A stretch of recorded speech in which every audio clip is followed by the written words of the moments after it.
ഈ മദീനയിലൂടെ ഞങ്ങളിപ്പോൾ ഒരു ദീർഘമായൊരു യാത്ര കഴിഞ്ഞപ്പോൾ ഞാൻ വരുന്നത് നിങ്ങളോട് ഞാൻ പറഞ്ഞു, ഞാൻ ഇന്ന് രാത്രി തിരിച്ചു പോവുകയും ചെയ്യണം അബുദാബിയിലേക്ക്.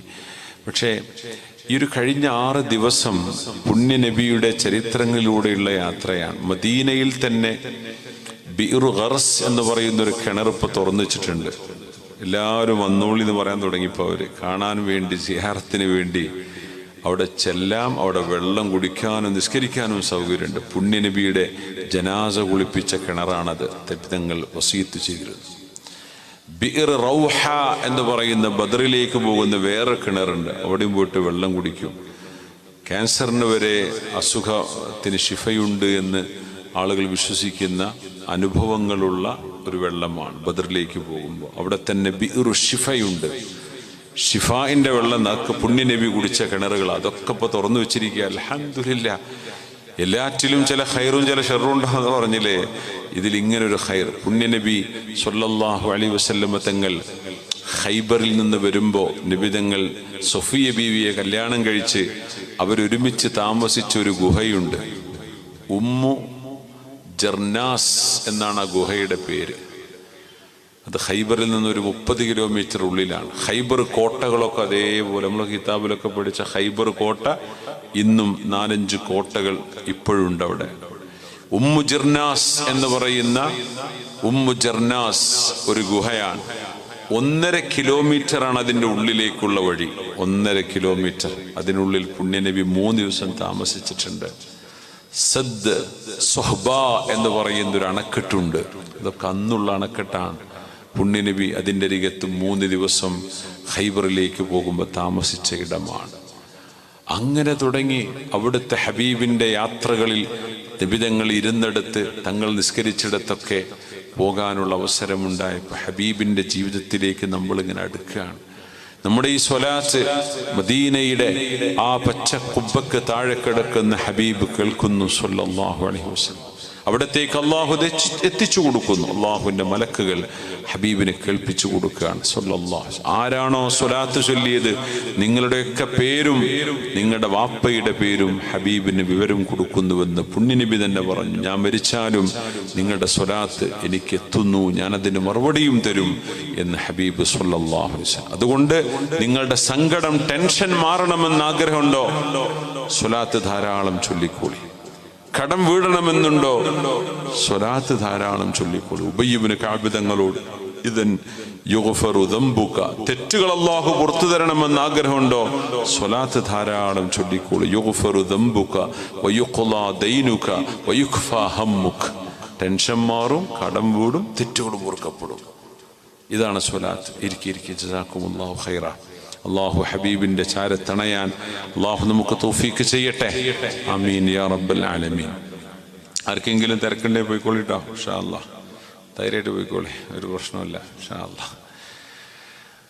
അപ്പോൾ അൽഹംദുലില്ലാ.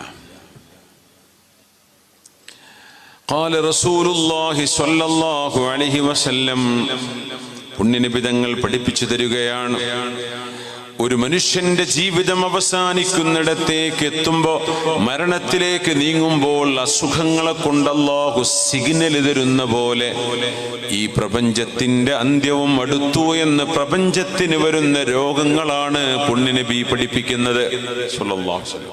ഇതിൽ ചില രോഗം ഭയങ്കര വലിയ രോഗങ്ങളാണ്, മേജർ ഓപ്പറേഷൻ വേണ്ട രോഗങ്ങളുണ്ട് ഭൂമിക്ക്, പ്രപഞ്ചത്തിന് സംഭവിക്കും. അതിനാണ് അലാമാത്തുൽ കുബ്ര, വലിയ വലിയ അടയാളങ്ങൾ എന്ന് പറയാം. ഇദാ ദുയ്യഅത്തിൽ അമാനതു ഫന്തദിരിസ് സാഅ. ഒരാൾക്ക് ഒരാളെ വിശ്വസിക്കാൻ കഴിയില്ല എന്ന് വന്നാൽ, മനഃപൂർവ്വം മനുഷ്യന്മാർ വഞ്ചിക്കാൻ തുടങ്ങിയാൽ അത് അന്ത്യനാളിന്റെ അടയാളങ്ങളെന്ന് റസൂലുള്ളാഹി സ്വല്ലല്ലാഹു അലൈഹി വസല്ലം ഈ ഭൂമിക്ക് വരുന്ന അസുഖമാണത്. വാക്കുകൾക്ക് വിലയില്ലാതിരിക്കുന്നതും, നുണ പറയുന്നതും, വഞ്ചിക്കുന്നതും. ഇദാ ഉസ്നിദൽ അംറു ഇലാ ഗൈരി അഹ്ലിഹി ഫൻതുദിരിസ് സാഅ. ഇമാം ബുഖാരി ഉദ്ധരിച്ചിട്ടുള്ള ഹദീസാണത്. യോഗ്യരല്ലാത്ത ആളുകൾ നേതൃ നേതൃസ്ഥാനങ്ങളിലേക്ക് വരുന്നതും ഒരു പ്രസ്ഥാനത്തെ നയിക്കുന്നതും ആ സ്ഥാനങ്ങളിൽ ഇരിക്കാൻ യോഗ്യതയില്ലാത്ത ആളുകളാണെങ്കിൽ അന്ത്യനാളിന്റെ അടയാളങ്ങളാണത്രേ. പരിശുദ്ധ റസൂലുള്ളാഹി സ്വല്ലല്ലാഹു അലൈഹി വസല്ലം പിന്നെ പറഞ്ഞു നബി തങ്ങൾ, അൻ തുതറകൽ ഖലാസ് ഫലാ യുസ്ആ അലൈഹാ, മരുഭൂമിയിലെ മരുക്കപ്പൽ എന്ന് പറയുന്ന മരുഭൂമിയുടെ ഷിപ്പ് ഓഫ് ദി ഡെസേർട്സ്, മരുഭൂമിയുടെ കപ്പൽ എന്നറിയപ്പെടുന്ന ഒട്ടകം, ഖാഫിലകൾ താണ്ടിപ്പോയ ഒട്ടകങ്ങളാണ്. ആയിരക്കണക്കിന് കിലോമീറ്ററുകൾ ഖാഫിലകളായി കച്ചവട സംഘങ്ങളായി യാത്ര ചെയ്തത് ഒട്ടകപ്പുറത്തായിരുന്നു. പുണ്യ നബി തങ്ങൾ ഒട്ടകപ്പുറത്താണ് യാത്ര ചെയ്തത്. ഖസ്വ എന്ന് പറയുന്ന ഹബീബിന്റെ ഒട്ടകം പ്രസിദ്ധമാണ്. ഖസ്വ ഹബീബിന്റെ ഒട്ടകത്തിന്റെ പേരാണ്. സല്ലല്ലാഹു അലൈഹി വസല്ലം തങ്ങൾ പറഞ്ഞു, ഒരു കാലം വരും അൻ തുതറകൽ ഖലാസ്, നല്ല ഒട്ടകങ്ങൾ വരെ ആളുകൾ വാഹനം കയറാൻ ഉപയോഗിക്കൂല. വാഹനം കയറാൻ ഒട്ടകങ്ങളൊന്നുമല്ല, പുതിയ പുതിയ സംഗതികൾ ലോകത്ത് വരും. ഒട്ടകപ്പുറത്ത് സഞ്ചരിക്കുക എന്ന ഒരു ഉപകാരം ഒട്ടകത്തെ കൊണ്ട് കിട്ടാത്തൊരു കാലം വരും. പാല് ചുരത്ത് അതിന്റെ മീറ്റിന് ഇതിനൊക്കെ ഉപയോഗിക്കുന്നു. എന്തിനല്ല? യാത്ര ചെയ്യാനല്ല. അവിടുന്ന് പറയുമായിരുന്നു, നിങ്ങൾ യാത്ര ചെയ്യും അലാ മയാസിറ, വളരെ മിനുമിനുത്ത സോഫ്റ്റായ കുഷ്യനുള്ള സീറ്റുകളുള്ള വാഹനങ്ങളിൽ. അവര് മസ്ജിദിന്റെ മുമ്പിൽ വന്ന് പാർക്ക് ചെയ്യും, വാഹനങ്ങൾ നിർത്തും. നബി തങ്ങൾ പറയാ സല്ലല്ലാഹു അലൈഹി വസല്ലം, ഒട്ടകങ്ങളെ കുറിച്ചല്ല പറഞ്ഞത്. അതിവേഗം നിങ്ങൾക്ക് യാത്ര ചെയ്യാൻ കഴിയും. യാത്ര ചെയ്യാൻ ഉപയോഗിക്കുന്നത് ഒട്ടകമല്ല എന്നും, എന്നാൽ ചാരിയിരിക്കാൻ പറ്റുന്ന സീറ്റുകളുള്ള വാഹനങ്ങൾ. അത് കാറ്, ജീപ്പ് അങ്ങനെയൊന്നും നബി തങ്ങൾ പറഞ്ഞില്ല. പക്ഷേ തങ്ങൾ സൂചന നൽകി. ഫലാ യുസ്ആ അലൈഹാ, ഒരിക്കലും ആളുകൾ ഒട്ടകത്തിന്റെ പുറത്ത് യാത്ര ചെയ്യാത്ത കാലം വരും. കുതിരപ്പുറത്ത്, കഴുതപ്പുറത്ത്, കാളവണ്ടികളിൽ ഇതിലൊന്നും ആൾക്കാർ യാത്ര ചെയ്യൂല. കാലം മാറിയില്ലേ, എത്ര പെട്ടെന്നാണ്. സ്വദഖ്ത യാ റസൂലല്ലാഹ്, അങ്ങ് പറഞ്ഞത് സത്യമായി പുലർന്നു നബിയേ. സ്വിൻഫാനി മിൻ അഹ്ലിൻ നാരി ലം അറഹുമാ, എന്റെ കണ്ണുകൊണ്ട് ഞാൻ കണ്ടിട്ടില്ലാത്ത രണ്ട് വിഭാഗം ആളുകൾ ഈ ലോകത്ത് ജനിക്കാൻ പോകുന്നുണ്ട്. ഞാൻ അവരെ കണ്ടിട്ടില്ല. ഖൗമുൻ മഅഹും സിയാത്തുൻ കഅദ്നാബിൽ ബഖർ യദ്രിബൂന ബിഹന്നാസ്,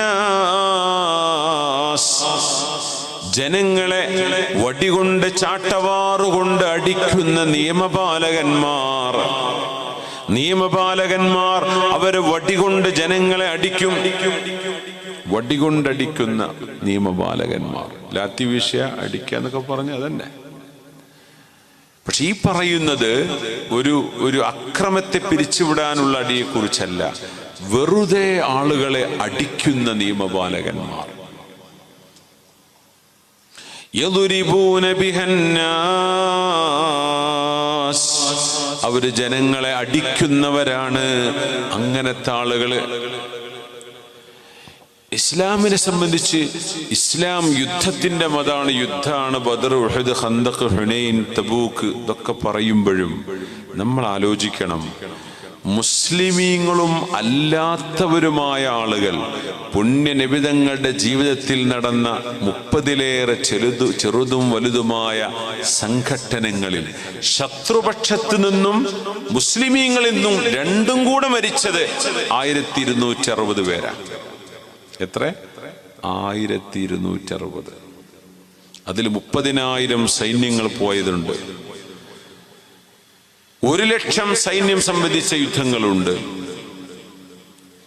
എല്ലാം കൂടെ 1260.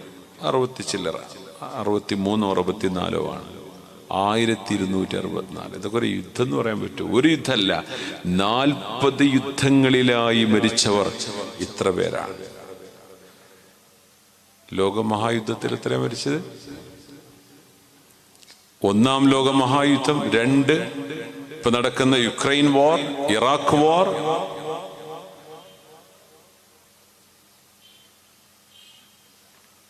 ഇതൊക്കെ പറയുന്ന ആൾക്കാർ അതിൻ്റെ കണക്കൊന്ന് വായിച്ചിട്ട് കേൾപ്പിച്ചു തരണം. ഇസ്ലാം യുദ്ധമാണ് എന്ന് പറയുന്നവരെ എല്ലാ യുദ്ധത്തിലും കൂടെ ആവശ്യമായി ജീവനഷ്ടം സംഭവിച്ചത്, അതോ എന്തിന്? പ്രതിരോധത്തിന്, സംരക്ഷണത്തിന്. ജനങ്ങളുടെ ജീവൻ അപകടത്തിലായപ്പോ അതിനാ തബൂക്കിലേക്ക് യാത്ര ചെയ്ത് പുണ്യ നബി സല്ലല്ലാഹു അലൈഹി വസല്ലം. 700 കിലോമീറ്റർ വരും മദീനയിൽ നിന്ന് മാത്രം. ഫ്ലൈറ്റിന് 1.5 മണിക്കൂർ തബൂക്കിൽ നിന്ന് ജിദ്ദയിലേക്ക് 1.5 മണിക്കൂർ ഫ്ലൈറ്റ് യാത്ര ഉണ്ട്. ആ ദൂരമാണ് പുണ്യനബി ഒട്ടകപ്പുറത്ത് യാത്ര ചെയ്തത് സല്ലല്ലാഹു അലൈഹി വസല്ലം. എന്തിനെന്നറിയോ? റോമക്കാർ മദീനയെ ആക്രമിക്കാൻ വരുന്നു എന്ന് കേട്ടപ്പോ, അവര് മദീനയെ ആക്രമിച്ചാൽ ആ നാട് ചുട്ടെരിഞ്ഞു പോവില്ലേ? അവിടെ നിരപരാധികളായ പെണ്ണുങ്ങളില്ലേ, പ്രായമുള്ളവരില്ലേ, കുട്ടികളില്ലേ? അതിന് പ്രതിരോധിക്കാൻ പോയത് ഹിജാസിന്റെ അങ്ങറ്റത്തേക്ക് സല്ലല്ലാഹു അലൈഹി വസല്ലം. ബദർ, ഉഹദ്, ഖന്തഖ് ഒക്കെ ആലോചിക്കും. എല്ലാം കൂടെ മരിച്ചത് 1200 ഉള്ളൂ. എന്നാൽ ഇന്ന് ഒരു ദിവസം ആയിരക്കണക്കിന് ആളുകൾ മരിക്കുന്ന യുദ്ധങ്ങളാണ്. അതൊക്കെ യുദ്ധം എന്ന് പറയാൻ പറ്റുമെന്ന് തന്നെ അറിയില്ല. തങ്ങളുടെ കാലത്തുള്ള നമ്മൾ പറയാണ് യുദ്ധം എന്ന് പറയാൻ, പേര് പറയാൻ മാത്രമൊന്നും അവിടെ സംഭവിച്ചിട്ടില്ല എന്ന് നമ്മൾ മുസ്ലിങ്ങളെങ്കിലും മനസ്സിലാക്കണം. നമ്മളെയൊക്കെ ഇത് യുദ്ധം തന്നെ കേൾക്കൂലേ? ബദർ, ഉഹദ്, ഖന്തഖ് എന്നൊക്കെ കേൾക്കും. നമുക്ക് തോന്നുന്നു ഭയങ്കര യുദ്ധത്തിന്റെ മത. അല്ല, സ്നേഹവും കാരുണ്യവും സഹായവും ഒരുപാട് വാരിക്കൊടുത്ത മണ്ണാണ് മദീനയുടെ മണ്ണ്. പക്ഷെ അത് കഴിഞ്ഞു പോയില്ലേ? ചരിത്ര അവശിഷ്ടങ്ങൾ നോക്കുമ്പോൾ യുദ്ധങ്ങളും കോട്ടകളെയൊക്കെ കാണാനുണ്ടാവുള്ളൂ. മ്യൂസിയങ്ങളിൽ ചെന്നാൽ ഏത് മ്യൂസിയത്തിലും യുദ്ധത്തിന്റെ ആയുധങ്ങളെ കാണാൻ കഴിയൂ. സമാധാനം, സ്നേഹം കൊടുത്തത് കാണാൻ കഴിയില്ല, കഴിഞ്ഞു പോയില്ലേ? പക്ഷെ ഇസ്ലാം നൽകിയ സംരക്ഷണവും സമാധാനവും കാരുണ്യവും ദയാവായ്പകളും അതിൻ്റെ കൂടെ ചേർത്ത് വായിക്കണം. 10,000 സഹാബിമാര് ബാക്കിൽ നിൽക്കുമ്പോഴാണ് നബിതങ്ങൾ ഖുറൈശികളോട് ചോദിച്ചത്, മാ ദന്നുക്കും അന്നി ഫാഇലും ബിക്കും, ഞാൻ നിങ്ങളെ എന്ത് ചെയ്യുമെന്നാണ് നിങ്ങൾ വിചാരിക്കുന്നത്? ഇസ്ലാം ക്രൂരതയാണെന്ന് പറയുന്ന സാധുക്കളോട് ചോദിക്കുകയാണ്. നിങ്ങളത് വായിച്ചിട്ടുണ്ടോ എന്നറിയില്ല. നിങ്ങളെ ഞാൻ എന്ത് ചെയ്യുമെന്ന് നിങ്ങൾ വിചാരിക്കുന്നു? അപ്പൊ എന്താ അവര് പറഞ്ഞത്? അൻത അഖുൻ കരീം വബ്നു അഖിൻ കരീം. മുഹമ്മദ് നബിയെ, നിങ്ങൾ മാന്യനായ ഒരു സഹോദരനാണ്, മാന്യനായ ഒരാളിന്റെ മോനാണ്. പക്ഷെ ആ വാക്ക് ആ ദിവസം വരെ അവര് പറഞ്ഞില്ല. നബിതങ്ങൾ ചോദിച്ചോ, ഇതെന്ത് നിങ്ങൾക്ക് ആദ്യം അറിയില്ലായിരുന്നോ? എന്നെ വിശ്വസിച്ചവരെ, പാവപ്പെട്ടവരെ നിങ്ങൾ ചുട്ടുകൊന്നില്ലേ? എന്നെ വിശ്വസിച്ച അനുയായികളെ നിങ്ങൾ പൊരിഞ്ഞ വെയിലത്ത് നെഞ്ചത്ത് കല്ല് വെച്ച് വലിച്ചു കൊണ്ടുപോയില്ലേ? തങ്ങളതൊന്നും അവരോട് ചോദിച്ചില്ല. ഒറ്റ വാക്കാ പറഞ്ഞത്, ഇദ്ഹബൂ അൻതുമുത്തുലഖാ ലാ തസ്രീബ അലൈക്കുമുൽ യൗം. നിങ്ങളോട് ഒരു പ്രതികാരവും ഞാൻ ചോദിക്കണില്ല, പൊയ്ക്കോളി എന്ന് പറയാൻ. നിങ്ങൾ എനിക്ക് ഉപദ്രവം ചെയ്തവരാണ്.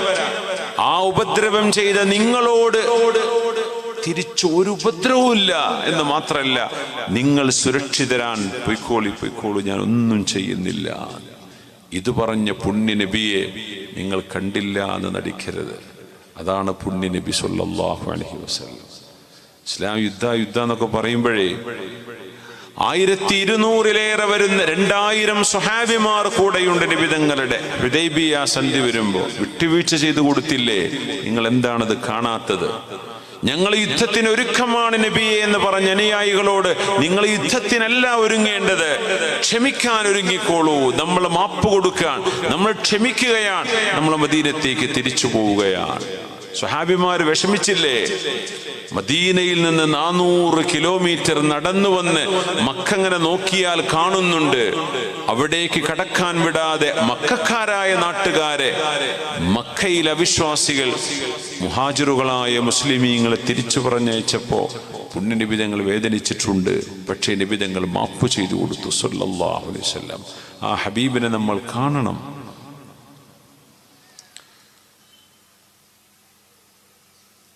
സിൻഫാനി മിൻ അഹ്ലിൻ നാർ ലം അറഹുമാ, ഞാൻ എൻ്റെ കണ്ണുകൊണ്ട് കാണാത്ത രണ്ട് വിഭാഗം ആളുകൾ ലോകത്ത് വരാൻ പോകുന്നുണ്ട്. ഖൗമുൻ മഅഹും സിയാത്തുൻ കാദിനാബിൽ ബഖർ യദ്രിബൂന ബിഹന്നാസ്, ജനങ്ങളെ അടിക്കുന്ന നിയമപാലകന്മാർ. ഞാൻ അവരെ കണ്ടിട്ടില്ല. പൊതുജനങ്ങളെ ഇങ്ങനെ പരാക്രമങ്ങൾ അഴിച്ചുവിടുന്നത്, നിരപരാധികളെ അടിക്കുന്നത്, ദേഹോപദ്രവം ചെയ്യുന്നത് നരകം കിട്ടാൻ കാരണമാണ്. അതുകൊണ്ട് അവർ നരകത്തിലാണ്. ഞാൻ അവരെ കണ്ടില്ല എന്ന് പുണ്യനബി സല്ലല്ലാഹു അലൈഹി വസല്ലം.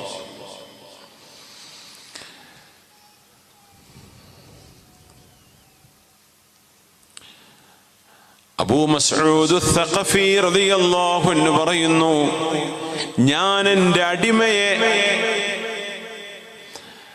എന്തോ എനിക്ക് ആ അടിമയോട് ദേഷ്യം വന്നപ്പോ അടിമയെ അടിക്കാൻ വേണ്ടി ഞാൻ എൻ്റെ ചാട്ടവാറെടുത്ത് ഇങ്ങനെ കൈ പൊക്കിപ്പിടിച്ച് അടിക്കാൻ ഓങ്ങുമ്പോഴാണ് അബാ മസ്ഊദ്, എന്റെ പിറകിൽ നിന്നൊരാൾ വിളിക്കുന്നു, അബൂ മസ്ഊദേ. തിരിഞ്ഞു നോക്കുമ്പോൾ അത് ലോകത്തിന്റെ ഗുരുവാണ്, അല്ലാഹുവിന്റെ റസൂലാണ്, പുണ്യനബി സല്ലല്ലാഹു അലൈഹി വസല്ലം. അബൂ മസ്ഊദേ, പാവമായ നിങ്ങൾക്ക് ജോലി ചെയ്യാൻ വന്ന അടിമയെ നിങ്ങൾ അടിക്കുകയാണോ?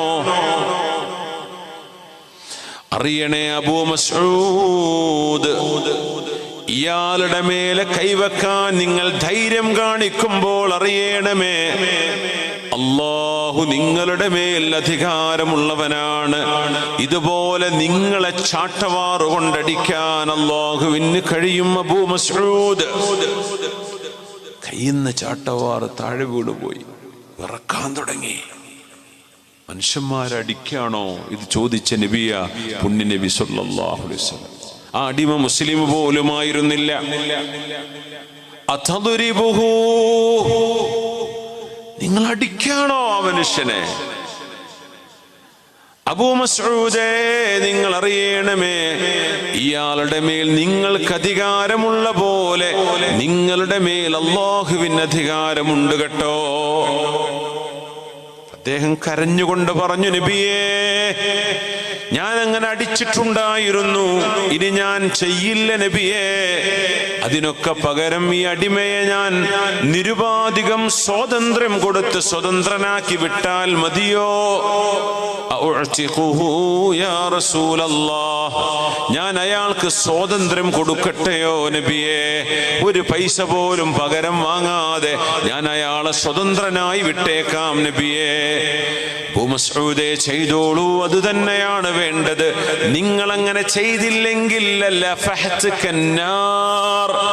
നരകത്തിന്റെ തീജ്വാലകൾ നിങ്ങളെ കയറി പിടിക്കുമെന്ന് മഹാനായ അബൂ മസ്ഊദ് റളിയല്ലാഹു അൻഹുവിനോട് പറഞ്ഞ നബി. ഒരു ഭർത്താവും ഒരു ഭാര്യയെ അടിക്കരുത്, ഭാര്യ ഇങ്ങോട്ടും അടിക്കരുത്. ഒരു വാപ്പയും മക്കളെയും അടിക്കുകയാണെങ്കിൽ പോലും ശിക്ഷണം നടത്തേണ്ടത് 7 വയസ്സിന്റെയും 14 വയസ്സിന്റെയും ഇടയിലുള്ള കാലമാണ്. ആ കാലത്താണ് അദബ് പഠിപ്പിക്കേണ്ടത്. ആ സമയത്ത് പോലും ദേഹത്ത് മുറിവ് വരുന്ന അടിയോ ചോരൊലിക്കുന്ന അടിയോ മക്കൾ അടിക്കുകയും വരുത്.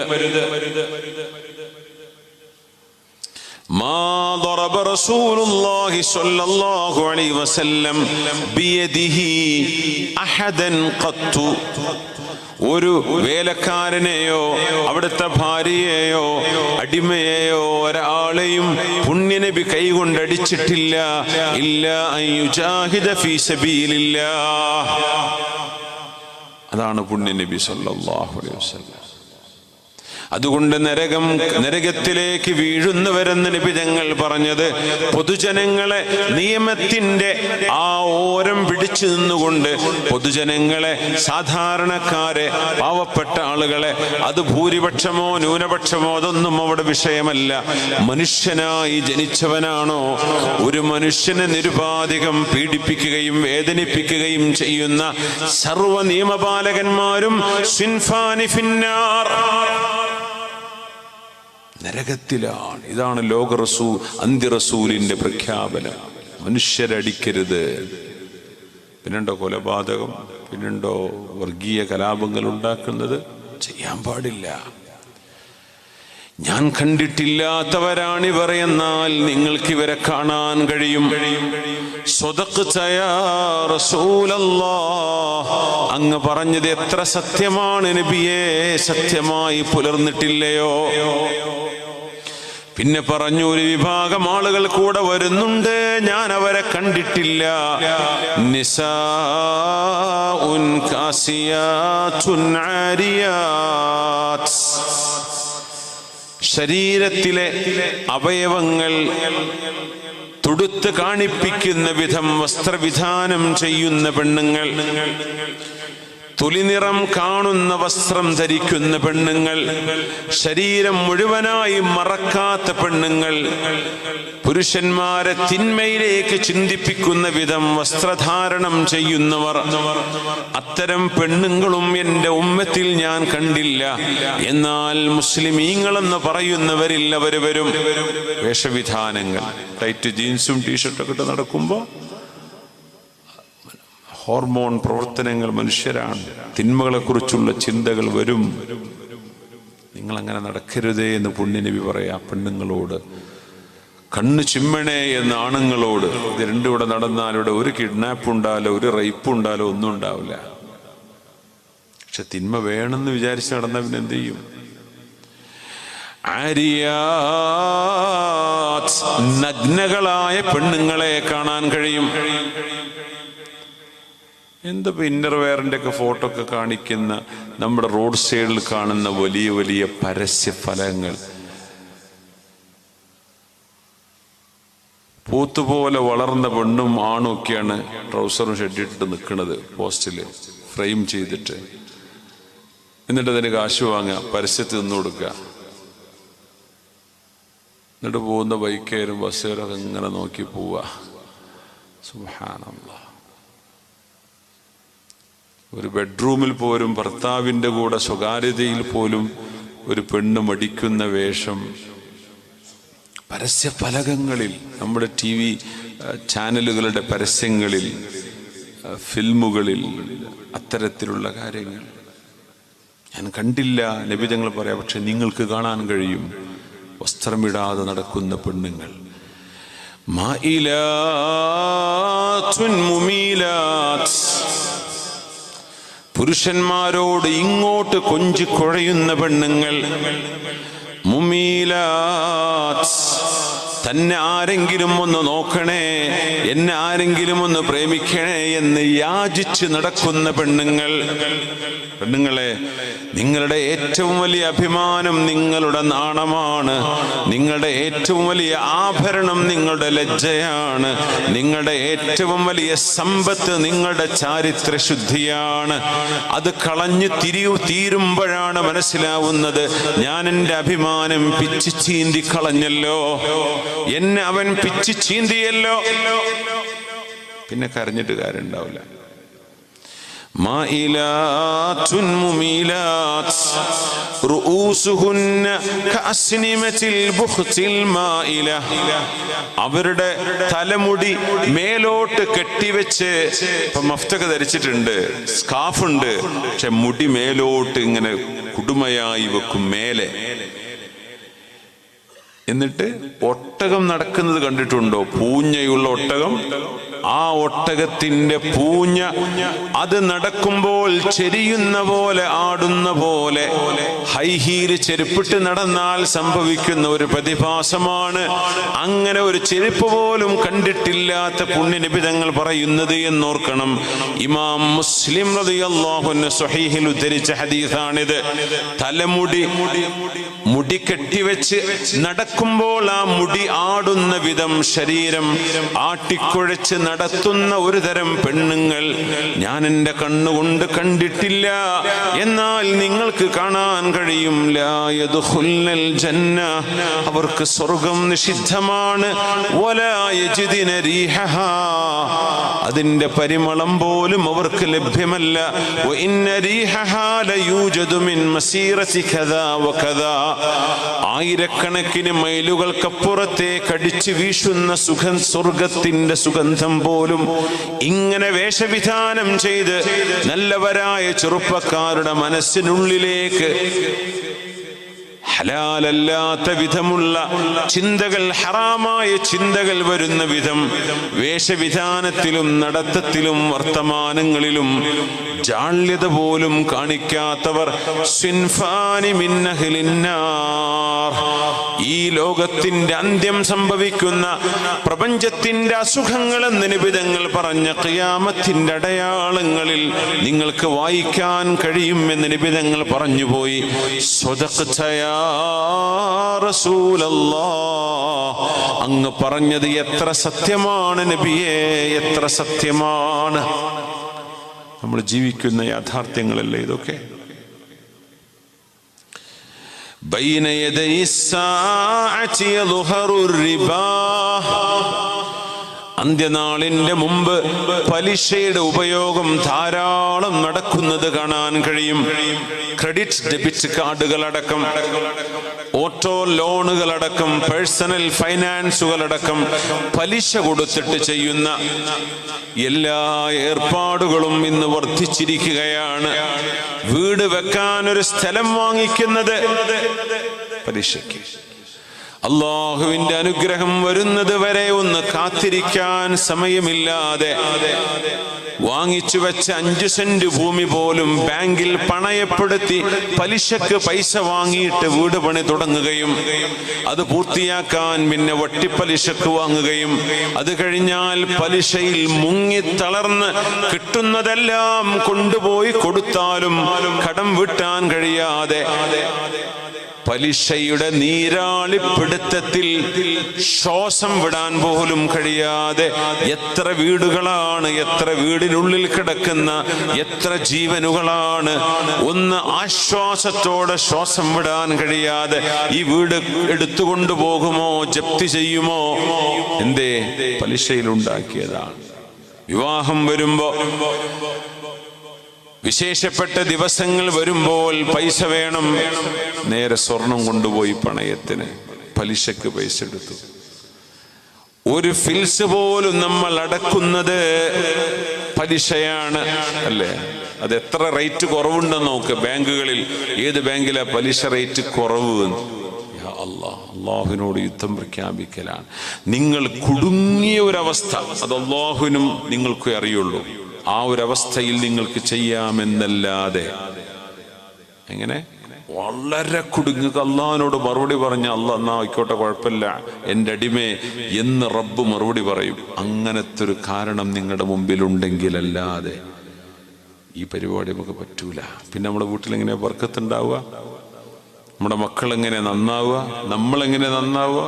നമ്മുടെ വാഹനങ്ങൾ പലിശയിലാ ഓടുന്നത് അല്ലേ? ഒരു വിഷയമല്ലല്ലോ പണയപ്പെടുത്തുക എന്ന് പറഞ്ഞാൽ. നമ്മുടെ നാടുകളിലെ പ്രാദേശിക ബാങ്കുകളിലൊക്കെ കിടക്കുന്നത് നമ്മുടെ പെണ്ണുങ്ങളുടെ ആഭരണങ്ങളാണ്.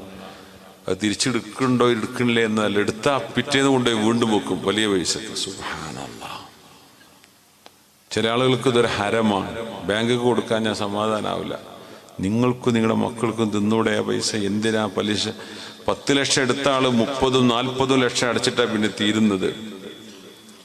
കടം പരസ്പരം, മുഅ്മിനീങ്ങളായ ആളുകൾ പരസ്പരം കടം കൊടുത്ത് സഹായിക്കണമെന്നാണ് ഇസ്ലാമിന്റെ വീക്ഷണം. കടം വാങ്ങിക്കല്ലേ ഇതൊക്കെ. സഹായിക്കാൻ പറ്റുന്ന മുതലാളിമാർ സഹായിക്കണം, പക്ഷേ വാങ്ങുന്ന ആളുകൾ തിരിച്ചടക്കണം. വഞ്ചിക്കരുത്. ഇവര് തന്നിട്ടില്ല എന്ന് പറയരുത്, വാങ്ങിയിട്ടില്ല എന്ന് പറയരുത്, നിഷേധിക്കരുത്. സമയമായി തിരിച്ചു കൊടുക്കണം.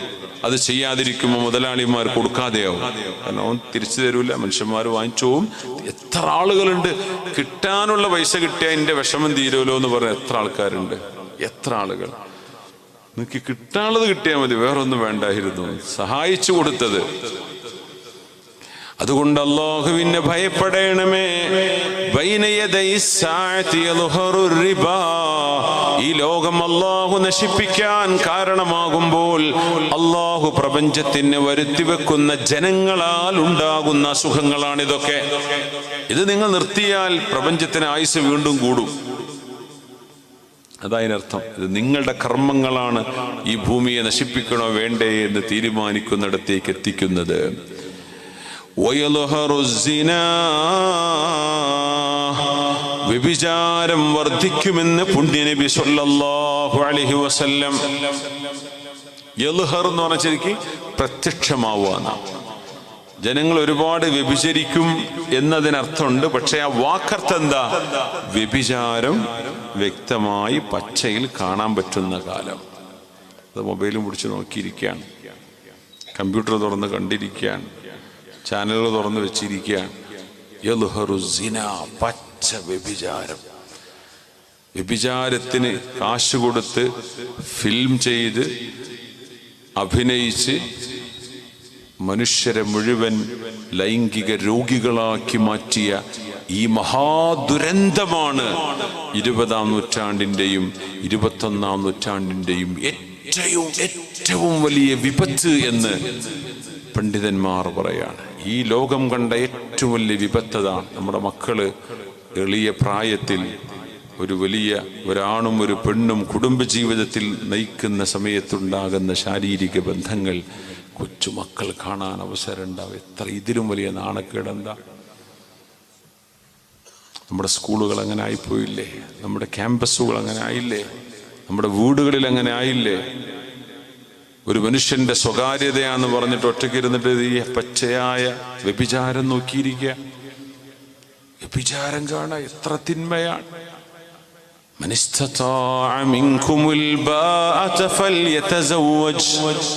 നിങ്ങളിൽ മഹർ കൊടുക്കാനും ഒരു പെണ്ണിന് ചെലവ് കൊടുക്കാനും കഴിയുന്നവർ വിവാഹം ചെയ്യണമേ.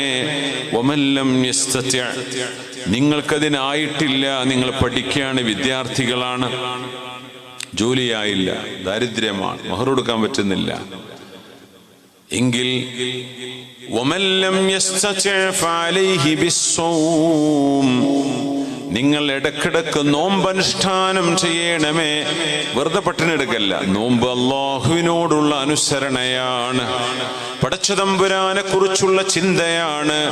ആ ചിന്തയിൽ നിങ്ങൾ അല്ലാഹുവിന് നോമ്പെടുക്കണേ കഴിയുന്ന സമയങ്ങളിലൊക്കെ.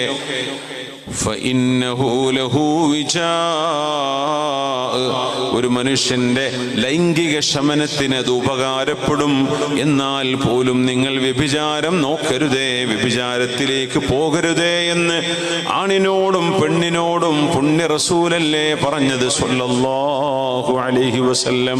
വയൽഹറു സിനാ, വ്യഭിചാരം പ്രത്യക്ഷമായി കൊണ്ടിരിക്കുന്നത് അത് ഇത്രയും കൂടുതൽ ആളുകളുടെ മുമ്പിലേക്ക് ടെലികാസ്റ്റ് ചെയ്യപ്പെടുന്നത് പ്രപഞ്ചത്തിലെ ഏറ്റവും വലിയ ദുരന്തമാണത്. മുസ്ലിം എന്നല്ല, മുസ്ലിം എന്നല്ല, മനുഷ്യരാശി കണ്ട ഏറ്റവും വലിയ ദുരന്തമാണ് ഈ ലൈംഗികത ഇങ്ങനെ പ്രദർശിപ്പിക്കപ്പെടുന്നത്.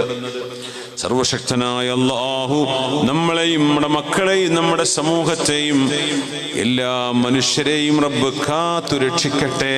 ആമീൻ യാ റബ്ബൽ ആലമീൻ. പ്രപഞ്ചത്തിൽ നമ്മൾ ഒരു വർഷം അവസാനിക്കുമ്പോൾ, ഒരു മാസം അവസാനിക്കുമ്പോൾ, ആരംഭിക്കുമ്പോഴൊക്കെ നമ്മുടെ മരണത്തിലേക്ക് നടന്നെടുക്കുന്ന പോലെ ഈ പ്രപഞ്ചവും അതിൻ്റെ മരണത്തിലേക്ക് നടന്നെടുക്കുന്നുണ്ട് എന്ന് നിബിധങ്ങൾ പറയുന്ന ചില അടയാളങ്ങളാണ് നമ്മൾ പറയുന്നത്. റസൂലുള്ളാഹി സ്വല്ലല്ലാഹു അലൈഹി വസല്ലം തങ്ങൾ പറഞ്ഞു, ലയകൂനന്ന മിൻ ഉമ്മതി അഖ്വാമുൻ യസ്തഹില്ലൂനൽ ഫർജ്. വ്യഭിചാരം സാരമില്ല, കുഴപ്പമില്ല എന്ന് പറയുന്ന ആളുകൾ എൻ്റെ ഉമ്മത്തിൽ വരാനുണ്ട്. മഅദല്ലാഹ്, അല്ലാഹു കാത്തുരക്ഷിക്കട്ടെ. വൽഹരീർ, പുരുഷന്മാർക്ക് പട്ടുവസ്ത്രങ്ങൾ പാടില്ലാത്തതാണ്, ഹറാമാണ്. എന്നാൽ അത് പുരുഷന്മാർക്ക് കുഴപ്പമില്ല എന്ന് പറയുന്ന കാലം വരും. വൽഖംർ, മദ്യപാനം പറ്റുന്നതാണ് എന്ന് പറയുന്ന ആളുകൾ എൻ്റെ ഉമ്മത്തിൽ വരും. വൽമആസിഫ്, മ്യൂസിക് ഉപകരണങ്ങൾ, അത് കേൾക്കുന്നത്, അത് ഉപയോഗിക്കുന്നത്, ഇതെല്ലാം ജായിസാണ് എന്ന് പറയുന്ന ആളുകൾ എൻ്റെ ഉമ്മത്തിൽ അന്ത്യനാളിന്റെ മുമ്പ് വരുന്ന വിപത്തുകളാണെന്ന് പുണ്യനിബിധങ്ങൾ പറഞ്ഞ ഹദീസ് സ്വഹീഹുൽ ബുഖാരിയിലെ ഹദീസാണ്. നമുക്ക് ഇഷ്ടപ്പെടോ ഇല്ലേ എന്നൊന്നും നമുക്ക് വിഷയമല്ല. ഞാൻ പറയുന്നത് ദീനാണ്. മാപ്പിളപ്പാട്ടാണെങ്കിലും സ്വലാത്ത് പാട്ടാണെങ്കിലും അതിൽ മ്യൂസിക് വെച്ചൂടാ. ദഫ് വെക്കാം, മ്യൂസിക് പറ്റൂല എന്നാണ്. അപ്പോൾ നല്ല പാട്ടല്ലേ, നല്ല മാപ്പിളപ്പാട്ടല്ലേ, എനിക്കത് വലിയ ഇഷ്ടമാണ്. ആയിക്കോട്ടെ, നിങ്ങൾക്ക് ഇഷ്ടമായിക്കോട്ടെ, എനിക്കും ഇഷ്ടമായിരിക്കാം. പക്ഷെ അള്ളാഹു ഇഷ്ടമല്ല, അതുകൊണ്ട് എനിക്കിഷ്ടമല്ല. അള്ളാഹുവിന് ഇഷ്ടമല്ല എന്ന് പറഞ്ഞാൽ നമ്മൾ വിഷയം അവിടെ തീരണ്ടേ? പിന്നെ ബാക്കി പാട്ടിന്റെ കാര്യം എന്താ പറയാനുള്ളത്? ഇത് ഹലാലാണെന്ന് പറയുന്ന ആളുകൾ വരും. ഹറാമെന്ന് പറയുമ്പോ അത് മൂപ്പര് വ്യത്യസ്ത അഭിപ്രായം, മൂപ്പര് അങ്ങനെ പണ്ടും മുമ്പും അങ്ങനെയൊക്കെ പറയും. പിന്നെ അതുണ്ടാവുക, ആ പറഞ്ഞതാണ് ബാത്തിലാക്കും. അത് ദീനാണ്. എൻ്റെ ഇഷ്ടമല്ല ഞാൻ പറയണത്, പുണ്യ നബി പഠിപ്പിച്ചു തന്നത് മാത്രമേ ഞാൻ പറയുന്നത്. നമ്മളൊക്കെ മനുഷ്യന്മാർ, നമുക്കൊക്കെ ഇഷ്ടക്കാരം. ചെറിയ കുട്ടിക്ക് പാട്ട് വെച്ചെടുത്ത് നോക്കി, 2 വയസ്സുള്ള കുട്ടികൾ നിന്ന് ഡാൻസ് ചെയ്യും, ആരും പഠിപ്പിച്ചു കൊടുക്കണ്ട. മ്യൂസിക് പ്ലേ ചെയ്താൽ ഓട്ടോമാറ്റിക്കലി ഒരു റിതം നമ്മുടെ മൈൻഡിൽ വരും. കുട്ടികളെ, ചെറിയ മക്കളെ കണ്ട് നല്ല ഡാൻസ് ചെയ്യുന്ന ചെറിയ കുട്ടികളൊക്കെ, അവർക്ക് പിന്നെ അതൊന്നും അറിയില്ലല്ലോ, ചെറിയ മക്കളല്ലേ. പക്ഷേ നമ്മൾ വലിയൊരു മുതിർന്ന ആളുകൾ അങ്ങനെയല്ല.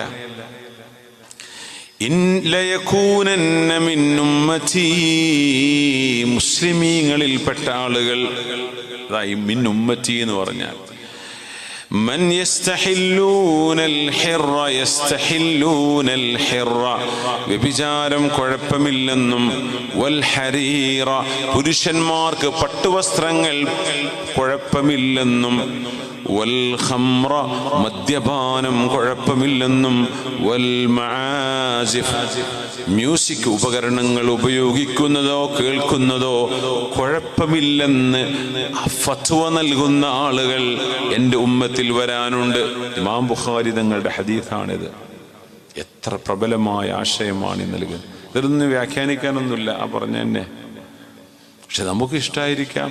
ഒന്ന് കൺട്രോൾ ചെയ്യാം, മെല്ലെ മെല്ലെ കുറച്ച് കൊണ്ടുവന്നിട്ട് വേഗം എന്ത് ചെയ്യുക, ക്ലീൻ ചെയ്യാം. പെട്ടെന്ന് നിർത്താൻ പറ്റുന്ന ആൾക്കാരുണ്ടാവും. വേഗം അള്ളാഹുവിനോട് ദുആ ചെയ്യുക, പഠിച്ചോൻ എനിക്കതൊന്നും വേണ്ട റബ്ബേ. എന്ത് കുറേ ഇങ്ങനെ ചാടിക്കളി കേട്ടിട്ട് ഓരോ സെക്കൻഡും മലക്കുകൾ ഇങ്ങനെ എഴുതി വെച്ചുകൊണ്ടിരിക്കുക.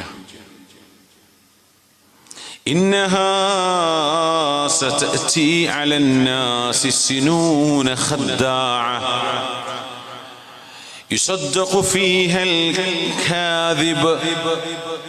വഞ്ചനയുടെ ഒരു കാലഘട്ടം വരും. സത്യം പറഞ്ഞാൽ അയാൾ പറയുന്നത് നുണയാണ് എന്ന് പറയും. വയുകദ്ദബു ഫീഹാ സ്വാദിഖ് യുസദ്ദഖു ഫീഹൽ കാദിബ്. നുണ പറഞ്ഞാൽ അത് സത്യമാണ് എന്ന് പറയും. ആള് നുണയായിരിക്കും പറയുന്നുണ്ടാവുക, പക്ഷേ അതാണ് സത്യം എന്ന് ആളുകൾ അങ്ങ് പറയും. സത്യം പറയുന്ന ആണിനെ പെണ്ണിനെ വിശ്വസിക്കാൻ ആളുകളെ കിട്ടൂല. നല്ല വാക്ക് സാമർത്ഥ്യമുള്ള പെണ്ണുങ്ങളുണ്ടാവും, ആണുങ്ങളുണ്ടാവും. പച്ച നുണ പറയും. സംഭവിക്കാത്തത് സംഭവിച്ച പോലെ പറയാൻ കഴിയുന്ന വിരുദ്ധന്മാരും വിരുദ്ധത്തികളും ഉണ്ട്, അല്ലേ?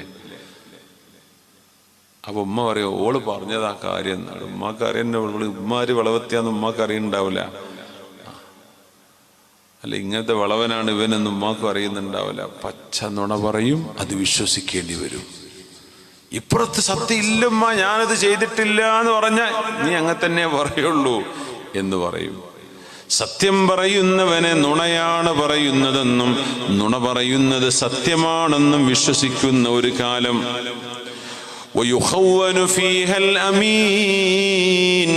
വിശ്വസിക്കപ്പെടേണ്ട അമീനായ സത്യസന്ധനായ ആളുകൾ പറയുന്നത് കളവാണ് എന്ന് പറയും. ഈ ഉമ്മത്തിൽ ഒരു സ്ഥാനവുമില്ലാത്ത, അറിവില്ലാത്ത, വിവരമില്ലാത്ത, പഠിച്ചിട്ടില്ലാത്ത ആളുകൾ ഈ ഉമ്മത്തിന്റെ പൊതു വിഷയങ്ങളിൽ ഇടപെട്ട് സംസാരിക്കും. ചാനൽ ചർച്ചകളിൽ പോയിരിക്കും. ഒരു വിവരവും അവർക്കുണ്ടാവില്ല ഉമ്മത്തിന്റെ നിലപാടുകളെ കുറിച്ച്. അവരാണ് പറയാ, മുസ്ലിം ഉമ്മത്ത് ഇങ്ങനെയാണ്, ഞങ്ങൾ ഇങ്ങനെയാണ്. അവര് ചോദിച്ചു, നബിയെ, ആരാണ് ഈ റുവൈബിള? അസ്സഫീഹു യതകല്ലമു ഫീ അംറിൽ ആമ്മ. പൊതുജനങ്ങളുടെ വിഷയത്തിൽ സംസാരിക്കുന്ന ബുദ്ധിയില്ലാത്ത മനുഷ്യന്മാർ. അവർക്ക് വാട്സപ്പും ഫേസ്ബുക്ക് പേജൊക്കെ ഉണ്ടാവും, അതിലൊക്കെ അങ്ങനെ എഴുതി വിടും. അപ്പോൾ ആൾക്കാർ വിചാരിക്കും ഇതന്നെ സത്യം എന്ന്. ആലിമീങ്ങൾ പറയുന്നത് കേൾക്കാൻ ആളുകളില്ലാത്ത അവസ്ഥ വരും. ആലിമീങ്ങളെ ചെവിക്കൊള്ളാൻ ആളുകളില്ലാത്ത അവസ്ഥ വരും. ഇത് അന്ത്യനാളിന്റെ അസുഖങ്ങളിലുണ്ട് എന്ന് പുണ്യനബി സ്വല്ലല്ലാഹു അലൈഹി വസല്ലം അവിടുന്ന് പറയുകയാണ്, ഇന്ന ബൈന യദൈ സ്സാഅതി തസ്ലീമുൽ ഖാസ്സ.